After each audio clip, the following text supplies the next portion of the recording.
অবশেষে জিও, এয়ারটেল, অন্যান্য টেলিকম সংস্থাগুলো রিচার্জ প্ল্যান বাড়িয়ে দিয়েছে। 239 টাকা রিচার্জ, 1.5 জিবি করে নেট এখন 299 টাকা।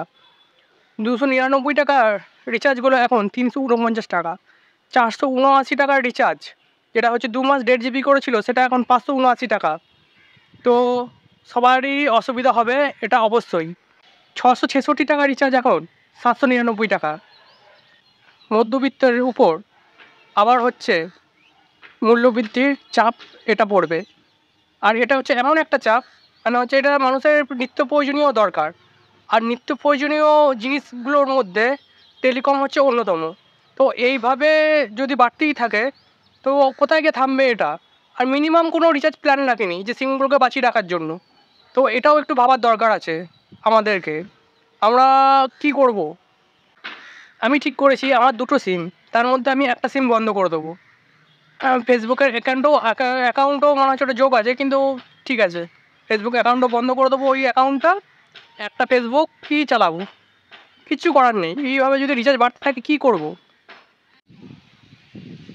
অবশেষে জিও, এয়ারটেল, অন্যান্য টেলিকম সংস্থাগুলো রিচার্জ প্ল্যান বাড়িয়ে দিয়েছে।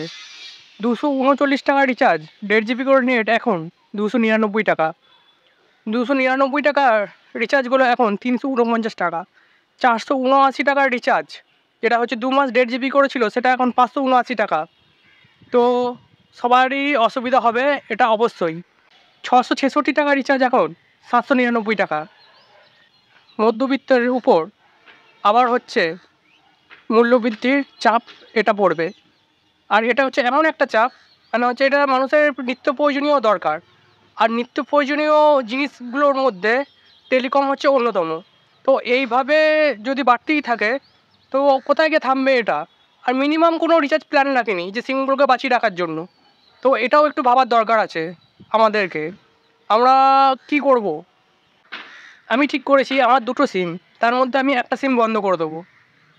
ফেসবুকের অ্যাকাউন্টও মনে হচ্ছে ওটা যোগ আছে, কিন্তু ঠিক আছে, ফেসবুক অ্যাকাউন্টও বন্ধ করে দেবো। ওই অ্যাকাউন্টটা একটা ফেসবুক কি চালাবো, কিচ্ছু করার নেই। এইভাবে যদি রিচার্জ বাড়তে থাকে কী করব? অবশেষে জিও, এয়ারটেল, অন্যান্য টেলিকম সংস্থাগুলো রিচার্জ প্ল্যান বাড়িয়ে দিয়েছে। 239 টাকা রিচার্জ, 1.5 জিবি করে নেট এখন 299 টাকা। 299 টাকার রিচার্জগুলো এখন 349 টাকা। 479 টাকার রিচার্জ, যেটা হচ্ছে 2 মাস 1.5 জিবি করে ছিল, সেটা এখন 579 টাকা।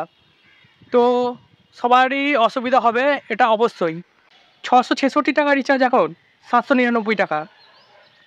মধ্যবিত্তের উপর আবার হচ্ছে মূল্যবৃদ্ধির চাপ এটা পড়বে।